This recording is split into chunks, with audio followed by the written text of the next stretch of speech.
আমি নিজেও কনফিউজ হয়ে যাচ্ছি এবং তার সাথে আমি বুঝতে পারছি অ্যাজ আ বায়ার আপনারাও কতটা কনফিউজড হয়ে যাবেন আর কি। 104 hello everyone, welcome back to our channel pearly bohemian and welcome to news machine and me. আর আজকে আমার কাছে চলে এসেছে সুজুকি অ্যাক্সেস 125 2025 এডিশন। তো এখানে এই গাড়িটার মধ্যে বেশ কয়েকটা সিগনিফিকেন্ট চেঞ্জ হয়েছে। তো এই কন্টেন্টে এই চেঞ্জগুলো কী কী, আর ওভারঅল ফিচার স্পেসিফিকেশন কী রয়েছে, এর প্রাইস কী রয়েছে সেটা সম্পর্কে জানবো এবং অবভিয়াসলি গাড়িটার টেস্ট রাইড নেব। টেস্ট রাইড নেওয়ার পর আমি নিজে বুঝবো প্র্যাকটিক্যাল লাইফে গাড়িটা চালিয়ে আপনাদের কেমন লাগবে, অ্যান্ড অবভিয়াসলি কম্পিটিশন ব্যাপারে তো কথা হবেই। তো যদি একটা 125cc ক্যাটাগরির স্কুটার কেনার প্ল্যান আপনার হয়ে থাকে দেন ডেফিনেটলি আমি মনে করি এই কন্টেন্টটা আপনাকে একটু হেল্প করে দেবে আপনার ফাইনাল ডিসিশন মেকিংয়ের ক্ষেত্রে।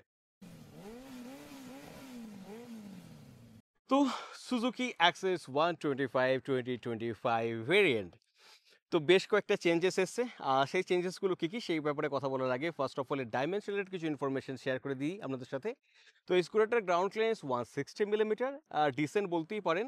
তার সঙ্গে এর কার্ভ মাসের কথা যদি বলি, এটা 105 কেজি টু 106 কেজি, ডিপেন্ড করবে ভেরিয়েন্টের উপর আপনি অ্যালয় নিচ্ছেন না কাস্ট হুইল নিচ্ছেন এই জিনিসটার উপর। তার সঙ্গে এখানে ফুয়েল ট্যাঙ্ক ক্যাপাসিটি আগের থেকে বেড়ে গেছে, এখন এটা হয়ে গেছে 5.3 লিটারের। তার সঙ্গে আন্ডারসি স্টোরেজটাও আগের থেকে বেড়ে গেছে, অ্যান্ড এখন হচ্ছে 24.4 লিটারের। আর এই দুটো পয়েন্ট কিন্তু বেশ স্যাটিসফাইং একটা জিনিস। তার সঙ্গে 773 মিলিমিটারের সিট হাইটটা পেয়ে যাবেন। সিট হাইটটা কেমন সেটা একবার আপনাদের দেখিয়ে দিই। তো আমার হাইট 5 ফিট 6 ইঞ্চ। তো আমার মতো শর্টার সাইডের যারা রাইডার তারা যদি এই স্কুটারটাতে বসেন দেন সেক্ষেত্রে কীরকম কী সিনারিওটা দাঁড়াচ্ছে সেটা ডিসকাস করব। মোটামুটিভাবে যেটা আমার কাছে ইনফরমেশান আছে, 773 মিলিমিটার এর সিট হাইট, অ্যান্ড আমি যদি বসি দেন এই হচ্ছে আমার পায়ের কন্ডিশন। কমপ্লিটলি ফ্ল্যাট ফুটেড আমি নই, তবে পায়ের বেশ ভালো পোর্শন নিচে টাচ করছে। সো আমার মতো যাদের হাইট 5 ফিট 6 বা 5 ফিট 5 তাদের আমার মনে হয় না এই স্কুটারটা চালাতে খুব একটা প্রবলেম হবে। অ্যান্ড রাইডিং পশ্চারের কথা বললে ডিসেন্ট লেগ রুম আপনি পেয়ে যাচ্ছেন। রাইডিং পশ্চারে বেশ সুন্দর রিল্যাক্স আপরাইট রাইডিং পশ্চার পাচ্ছেন, এবং গাড়িটা যখন ঘোরাবেন দেন আমার হাইটের রেসপেক্টে ফাউল কিন্তু হচ্ছে না। যারা একটু টলার রাইডার তাদের পক্ষেও এই স্কুটারটা বেশ কমফোর্টেবল হবে বলেই আমার ধারণা। অ্যান্ড ফ্রন্টে চলে এলে this the beautiful clean look of this access 125। এখানে সুন্দর একটা এলইডি হেডলাইট পেয়ে যাবেন, এখানে অ্যালুমিনিয়াম ফিনিশ রয়েছে, অ্যান্ড নতুন কি অ্যাড হয়েছে বস, নতুন অ্যাড হয়েছে দিস নিউ পজিশনিং ল্যাম্প। দেখতে কিন্তু দুর্ধর্ষ লাগছে, তবে টার্নিং ইন্ডিকেটারগুলো এখনও কিন্তু হ্যালোজেন বাল্বেরই রয়ে গেছে, বাট অবভিয়াসলি দেখতে কিন্তু মন্দ লাগে না। অ্যান্ড সব থেকে ভালো জিনিস, এটা fibre, but this is metal and this is metal. তো এই জায়গাতে মেটাল পেয়ে যাবেন ফ্রন্ট ফেন্ডারে, এইখানটাতে মেটাল পেয়ে যাচ্ছেন। সো একটা বেশ স্যাটিসফাইং জিনিস। বিল্ড কোয়ালিটি ঢাসু, মানে Suzuki one of the very few limited brands Indian bike বা ইন্ডিয়ান মোটরসাইকেল সেগমেন্টে যারা কিন্তু চোখ বন্ধ করে বলা যায় দুর্ধর্ষ বিল্ড কোয়ালিটি প্রত্যেকটা প্রোডাক্টের সঙ্গে আপনাকে দিয়ে থাকে। অ্যান্ড তার সঙ্গে ফ্রন্টে টেলিস্কোপিক ফগ পেয়ে যাচ্ছেন, 90/90 সেকশনের 12 ইঞ্চের টায়ার পেয়ে যাবেন, অ্যান্ড ডিস্ক ব্রেকটাও পেয়ে যাচ্ছেন। অ্যান্ড সাইডে চলে এলে this the beautiful side look. এখানে স্পেসের কথা যদি বলি, ডিসেন্ট আপনি লেগ রুম পেয়ে যাবেন, মাঝখানে বাজারের সবজির ব্যাগ ট্যাগ আপনি আরামসে রাখতে পারেন। দুটো হুক রয়েছে, একটা পাবেন এখানে অ্যান্ড একটা পাবেন এরকম জায়গাতে। অ্যান্ড নতুন হয়েছে দুটো গ্লভ বক্স অ্যাড হয়ে গেছে, সো স্টোরেজ স্পেসটা নিয়ে খুব একটা ওয়েট হতে হবে না। And USB charging port in here. একটা ব্যাপার কি, কোনো ক্লোজ কিছু নেই আর কি, মানে ফোন টোন রাখলে আপনাকে এখানেই রাখতে হবে, এখান থেকেই চার্জ দিতে হবে, এটাই যা। অ্যান্ড সিটটাও বেশ বড় সড়ো, বেশ কমফোর্টেবল প্যাডিংটা, রাইডার পিলিয়ান আরামসে বসতে পারবেন। এখানে অ্যালুমিনিয়ামের ফুট পেগ আপনি পেয়ে যাবেন, অ্যান্ড অ্যাক্সেসের সুন্দর ব্র্যান্ডিং পেয়ে যাচ্ছেন। And this the new tell lamp, দেখতে কিন্তু আমার পার্সোনালি বেশ ভালো লাগছে। আপনাদের কেমন লাগছে সেটা কমেন্ট সেকশনে অবশ্যই জানাবেন। অ্যান্ড এখানে টেল ল্যাম্পের মাঝখানের পোর্শনটা এলইডি সেটা পেয়ে যাচ্ছেন, সো বেশ কিউট একটা looks. And external fuel filling cap পেয়ে যাচ্ছেন। এটা কেমন করে খোলে সেটা দেখাবো, তার আগে রেয়ারের আন্ডারপ্রিন্সটা নিয়ে একটু কথা বলে নিই। অ্যান্ড রেয়ারের আন্ডারপ্রিন্সটার কথা বললে রেয়ারে আপনি 90/100 সেকশনের 10 ইঞ্চের একটা টায়ার পেয়ে যাবেন। এখানে একটুখানি আমার কেমন কেমন লাগছে, কারণ ডেস্টিনি 125 এ রেয়ারে 12 ইঞ্চের টায়ার পাওয়া যাচ্ছে, অ্যান্ড এখনও সুজুকি 10 ইঞ্চের দিচ্ছে হোয়াট এভার। তার সঙ্গে এখানে মাফলারটার উপর একটা ক্রোমের স্ট্রিপ পেয়ে যাবেন, অ্যান্ড এই অ্যাঙ্গেল থেকে স্কুটারটার লুকস কিছুটা আপনাদের এরকম লাগবে। অ্যান্ড ইঞ্জিনের কথা বললে এয়ার কুলড 2 valve SOAC 124 সিসির ইঞ্জিন, 5000 RPM এ 10.2 নিউটন পিক টর্ক পেয়ে যাবেন, and 6500 RPM A 8.43 PS maximum power পেয়ে যাবেন। তো চালাতে চালাতে বলবো এর ইঞ্জিনটা কেমন পারফরমেন্স আপনাদের প্রোভাইড করবে, এবং এর যে কম্পিটিটর তাদের সাথে কম্পেয়ার করলে কোন জায়গায় এই ইঞ্জিনটা দাঁড়িয়ে রয়েছে সে ব্যাপারে বিস্তারিত কথা চালাতে চালাতে বলবো। অ্যান্ড এখানে আপনি পেয়ে যাবেন ইঞ্জিন স্টার্ট স্টপ অপশন, এদিকে হ্যাজার্ড লাইট রয়েছে, অ্যান্ড এদিকটাতে pass switch, upper beam, lower beam, turning indicator রয়েছে, হর্ন রয়েছে, অ্যান্ড এখানে একটা ব্রেকটাকে লক করার জন্য সুইচ রয়েছে, মানে ঢালু জায়গাতে গাড়িটা দাঁড় করিয়েছেন, আপনি ব্রেকটাকে লক করে দেন, তাহলে স্কুটারটা পেছন থেকে পিছিয়ে আসবে না। অ্যান্ড ক্রোম আপনি এখানেও পেয়ে যাবেন, লুকিং গ্লাসগুলোতে একটা রেট্রো ভাইব রয়েছে, round shape looking glass actually. And top variant এটা, এখানে আপনি ব্লুটুথ কানেক্টিভিটি পেয়ে যাবেন, এবং প্রচুর ইনফরমেশান এখানে আপনি পেয়ে যাচ্ছেন, ফুয়েল বার দেখতে পেয়ে যাবেন, টাইম দেখতে পেয়ে যাবেন, অ্যান্ড এগুলো প্রেস করলে প্রত্যেকটা জিনিস ট্রিপ এ, ট্রিপ বি, এই সমস্ত ইনফরমেশানগুলো পেয়ে যাচ্ছেন। এবং আপনি যদি থ্রু ব্লুটুথ কানেক্টিভিটি এখানে কানেক্ট করেন, কল, SMS এর মতো নোটিফিকেশানগুলো পেয়ে যাবেন। অ্যান্ড এখন নতুন অ্যাড হয়েছে ওয়েদার রিলেটেড যে ইনফরমেশনটা, মানে এখন ডিসপ্লের মধ্যে আপনি ওয়েদার রিলেটেড ইনফরমেশনটাও কিন্তু পেয়ে যাচ্ছেন। তো এটা বেশ একটা সুন্দর পয়েন্ট যেটা অ্যাড হয়ে গেছে, অ্যান্ড ডিসপ্লেটার ব্রাইটনেসটাও বেশ ভালো, আপনার রিড আউট করতে হার্স সানলাইটে খুব একটা অসুবিধা হবে না। অ্যান্ড আপনি এখানে মাল্টিপল কি স্লট পেয়ে যাচ্ছেন। তো আমি যদি এর ফুয়েল ফিলিং ক্যাপটাকে আপনাদের দেখাই, সো ফুয়েল ফিলিং ক্যাপটা ওপেন হয়ে গেছে, অ্যান্ড এটা ওপরের দিকে যায় না, এটা যায় সাইড দিয়ে। তো এটা বেশ একটা সুন্দর জিনিস, এটাকে খুলে আপনি এখানে রাখতে পারেন, তেল ভরার পর আবার এটাকে লক করে এটাকে বন্ধ করে দিতে পারেন। সো এটা বেশ সুন্দর জিনিস। তার সঙ্গে আন্ডারসিট স্টোরেজের ব্যাপারে যেটা বলছিলাম সেটাও বেড়ে গেছে, অ্যান্ড দিস দ্য আন্ডারসিট স্টোরেজ যেটা এখন আপনি পাবেন। বেশ ইউজেবল স্পেসটাকে বেশ সুন্দরভাবে অর্গানাইজ করা আছে, বেশ চওড়া, হাফ হেলমেট চলে আসবে, ছোটোখাটো একটা ব্যাগও আপনি এখানে রাখতে পারবেন, গ্রসারির খুচকা জিনিসপত্র সবই এখানে চলে আসবে। তবে এখানে কোনো লাইট নেই, তবে এখানে দুটো পয়েন্ট রয়েছে সিটটাকে ধরে রাখার জন্য। And so far so good, dimension তো বেশ সুন্দর, তার সঙ্গে ফিচার্সগুলো বেশ ভালো। এরপর কথা বলা যাক প্রাইস নিয়ে। তো বেসিক্যালি এই স্কুটারটার মধ্যে 3টে ভেরিয়েন্ট পাবেন, একটা স্ট্যান্ডার্ড ভেরিয়েন্ট, একটা স্পেশাল এডিশন ভেরিয়েন্ট, একটা ব্লুটুথ এডিশনওয়ালা ভেরিয়েন্ট। যে স্ট্যান্ডার্ড ভেরিয়েন্ট সেটা বর্ধমানে অন রোড প্রাইস পড়ছে 1,05,030 রুপিস, আর যেটা Bluetooth variant, top and variant যেটা আমাদের সামনে রয়েছে, সেটার বর্ধমানে অন রোড প্রাইস পড়ছে 1,17,850 রুপিস। অ্যান্ড আরও ডিটেলসে যদি জানতে হয় স্কুটারটার সম্পর্কে বা সুজুকির অন্যান্য প্রোডাক্টগুলোর সম্পর্কে, ডাউন পেমেন্টের ব্যাপারে, EMI এর ব্যাপারে, দেন আমি ডেসক্রিপশন বক্সে বর্ধমান সুজুকির কন্ট্যাক্ট ড্রপ করে দেবো, সেখান থেকে আপনারা কন্ট্যাক্ট করে বাকি জিনিসগুলো, বাকি ইনফরমেশন যেগুলো আপনাদের লাগবে সেগুলো সব ফুলফিল করতে পারেন। তো এবার চট করে হেলমেট টেলমেট পরি, আর প্র্যাকটিক্যাল লাইফে কেমন স্কুটারটা চালিয়ে লাগে সেটা একবার জাজ করে নিই। And this is the key of this new Access 125, and thanks to Bardhaman Suzuki I got my chance finally.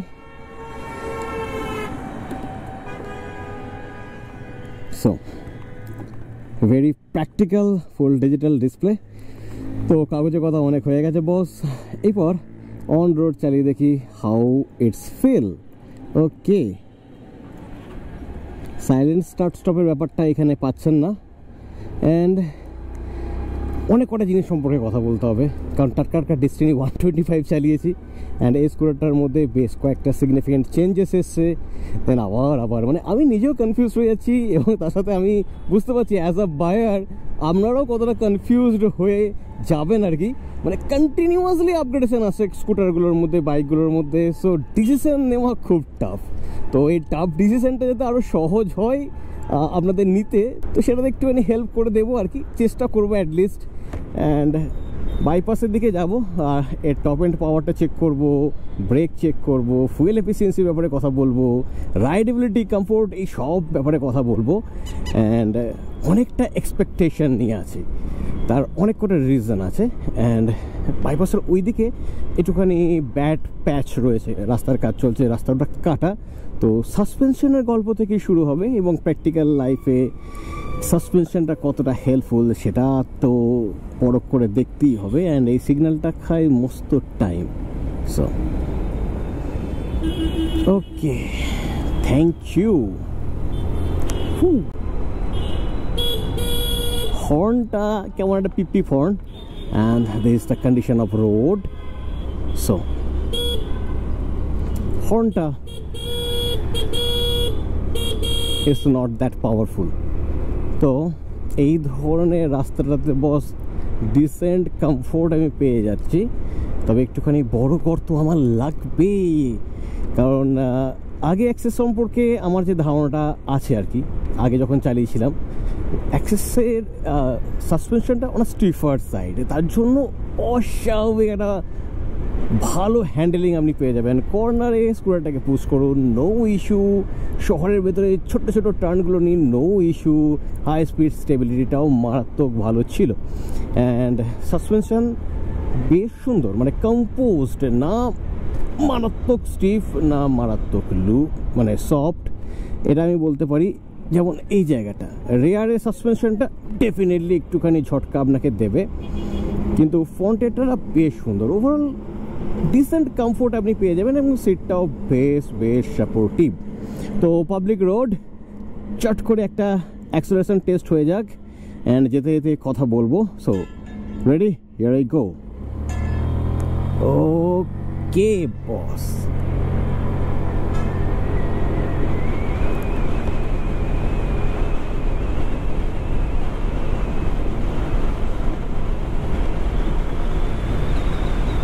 এখানে একটা ইনক্লাইন টাইপের রয়েছে, স্টেবিলিটি অ্যামেজিং। অ্যান্ড তার সঙ্গে যেটা মারাত্মক ভালো সেটা হচ্ছে এর রিফাইনমেন্টটা। ডেস্টিনি 125-এর আপার স্পিডে যখন যাচ্ছিলাম তখন একটা বাজিনেস ফিল করতে পারছিলাম, but there is no buzziness at all, there is no buzziness. And definitely অ্যাক্সিলারেশনটা ডেস্টিনির থেকে একটু স্লো, বাট দেখা যাক বস কি দাঁড়ায়। 102, 104, I think it's the limit.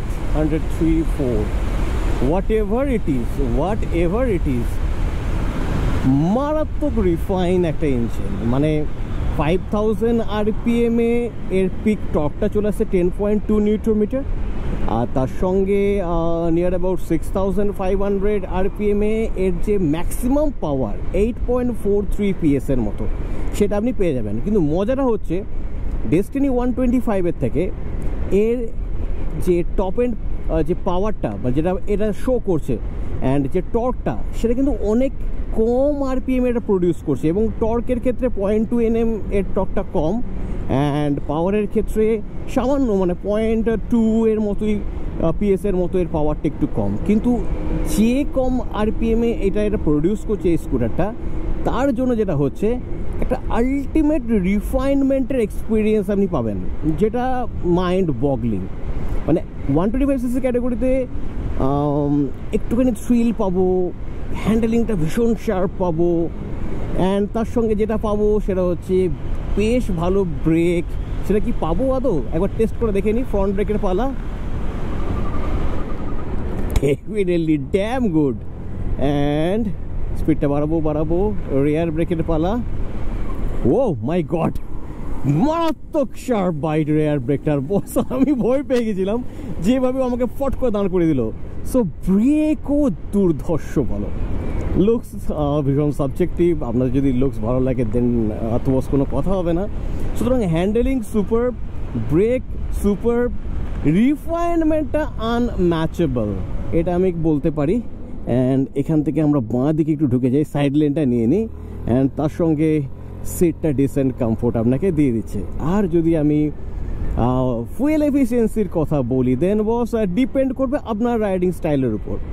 Mixed riding style, মানে 70-80-তে হাইওয়েতে নিয়ে যান, শহরের ভেতরে চালান, যদি এরকম যদি আপনার গল্পটা থাকে 50-50 50% হাইওয়ে, 50% শহরের ভেতরে। দেন এই স্কুটারটা থেকে আপনার অন অ্যান অ্যাভারেজ 47-8 মতো মাইলেজ ড্যাম শিওর মানে পেয়ে যাওয়ার কথা, একদম কনফার্ম করে বলছি। এরপর যদি আপনি সবসময় তেরে ফুরে স্কুটারটাকে চালান দেন ডেফিনেটলি অত মাইলেজ আপনি পাবেন না।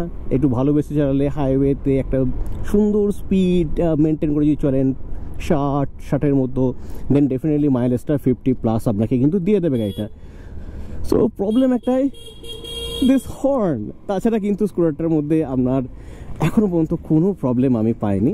সাসপেনশন যেটা একটুখানি স্টিপ বাট তার জন্য তো দুর্ধর্ষ হ্যান্ডলিংটা আমি পেয়ে যাচ্ছি। তো এবার একটা জায়গায় ধীরে সুস্থে দাঁড়াই, কথা বলি। অলরেডি আমি যা বলার বলে দিয়েছি, আপনারা যা বোঝার বুঝে গেছেন। তারপরও অফিসিয়ালি স্কুটারটার পজিটিভস কী, নেগেটিভস কী, অ্যান্ড অবভিয়াসলি আপনি যদি 125cc ক্যাটাগরিতে এই স্কুটারটা কেনার প্ল্যান করে থাকেন, দেন সেটা কতটা সঠিক সিদ্ধান্ত হতে চলেছে, তো এই ব্যাপারে একটুখানি কথা বলে নিই। তো আফটার রাইডিং দিস স্কুটার আমি কি বুঝলাম? ওকে, তো পজিটিভ নেগেটিভের কথা আমি বলে দিই ফার্স্টে। পজিটিভ প্রচুর পাবেন, দুর্ধর্ষ হ্যান্ডলিং পাবেন, ভীষণ রিফাইন একটা ইঞ্জিন পাবেন, তার সঙ্গে ব্রেকিংটা মারাত্মক ভালো, সিটটা ডিসেন্ট কমফোর্ট আপনাকে দিয়ে দেবে, বেশ স্পেসিয়াস সিট, রাইডার পিলিয়ন দুজনের জন্য প্রচুর জায়গা পেয়ে যাবেন। অ্যান্ড তার সঙ্গে নতুন ফিচার্স অ্যাড হয়েছে, টেল ল্যাম্পটা একটু অন্যরকম ইউনিক লুকসে চলে এসছে। সো অল গুড ব্যাপার। তার সঙ্গে ফুয়েল ট্যাঙ্কটাও ইনক্রিজ হয়েছে, মানে ফুয়েল ট্যাঙ্কের ক্যাপাসিটিটাও ইনক্রিজ হয়েছে। তো সব দিক থেকে দেখতে গেলে আমি কিন্তু এই স্কুটারটার মধ্যে কোনো নেগেটিভ পয়েন্ট সেভাবে পাইনি। এবার যদি নেগেটিভ পয়েন্টের কথা বলতেই হয় স্কুটারটা সম্পর্কে, দেন একটা জিনিসই আমি বলবো, যেটা এই স্কুটারটার মধ্যে নেই, স্কুটারটার বাইরে রয়েছে। মানে আপনার কাছাকাছি যে সুজুকি সার্ভিস সেন্টার রয়েছে, সেখানে পার্টসের অ্যাভেলেবিলিটি এবং তারা কেমন সার্ভিস প্রোভাইড করছে, সেটার রেসপেক্টে মেবি আপনারা নেগেটিভটা খুঁজে পেতে পারেন। তবে এখন পার্টসের অ্যাভেলেবিলিটিটাও বেড়ে গেছে, অ্যান্ড সুজুকির ওভারঅল যে বিল্ড কোয়ালিটি, সেটা নিয়ে তো কোনো প্রশ্ন হবে না। অ্যান্ড আই হোপ কাছাকাছি যে সমস্ত সার্ভিস সেন্টারগুলো রয়েছে, সেখান থেকে কিন্তু ভালোই সার্ভিস আপনি পেয়ে যাবেন। অ্যান্ড কম্পিটিশনের কথা বললে, Jupiter 125 still huge under seat স্টোরেজের জন্য ভীষণ প্র্যাকটিক্যাল অপশান একটা। আদারওয়াইজ ডেস্টিনি 125 রয়েছে, ডেস্টিনি 125-এর পিক আপটা এর থেকে একটু বেটার। কিন্তু ওভারঅল রিফাইনমেন্টের কথা যদি আমি বলি, ওভারঅল লুকসের কথা যদি বলি, ভীষণ সোবার একটা লুকস, যে কোনো বয়সের রাইডার এটাকে চালাতে পারবেন। অ্যান্ড রিফাইনমেন্টটা আনম্যাচেবল। একটা 125cc ক্যাটাগরিতে একটা সোবার লুকস, দুর্ধর্ষ build quality, decent mileage, and তার সঙ্গে যদি একটা আল্ট্রা রিফাইন ইঞ্জিন আপনার প্রেফার হয়ে থাকে, এবং অবভিয়াসলি হ্যান্ডেলিংটা মারাত্মক ভালো এই স্কুটারটার। তো সেই সব দিক থেকে দেখতে গেলে ডেফিনেটলি মানে আমি মন খুলে ব্যাপারটা বলছি, অ্যাক্সেস 125 কিন্তু আপনার জন্য ভীষণ পারফেক্ট হবে। তবে অন্ধের মতো আমাদের কথা বিশ্বাস করার কোনো দরকার নেই। আপনাদের কাছাকাছি সার্ভিস সেন্টারগুলো কেমন, সেটা খোঁজ খবর নিন। পারলে কাছাকাছি যে সুজুকি শোরুম রয়েছে, সেখানে গিয়ে এই স্কুটারটা আপনি নিজে চালান, এবং আমি যে কথাগুলো এতক্ষণ ধরে আপনাদের সঙ্গে শেয়ার করলাম, সে কথাগুলো নিজে একবার যাচাই করে দেখে নিন। অ্যান্ড ফাইনালি ডিসিশনটা নিন যে এই স্কুটারটা আপনার জন্য কতটা পারফেক্ট, সেটা আপনাকেই বুঝতে হবে। অ্যান্ড ওভারঅল আমার দিক থেকে যদি বলেন, as a whole product definitely it's a mind blowing product. তো এই ছিল সুজুকি অ্যাক্সেস 125 ভেরিয়েন্ট চালানোর পর আমার ব্যক্তিগত অভিমত।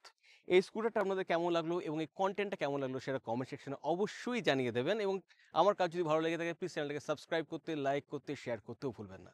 তো খুব তাড়াতাড়ি অন্য কোনো প্রোডাক্ট নিয়ে আবার আপনার সঙ্গে দেখা হবে। তখন মতো stay fantastic and keep revving. Bye by.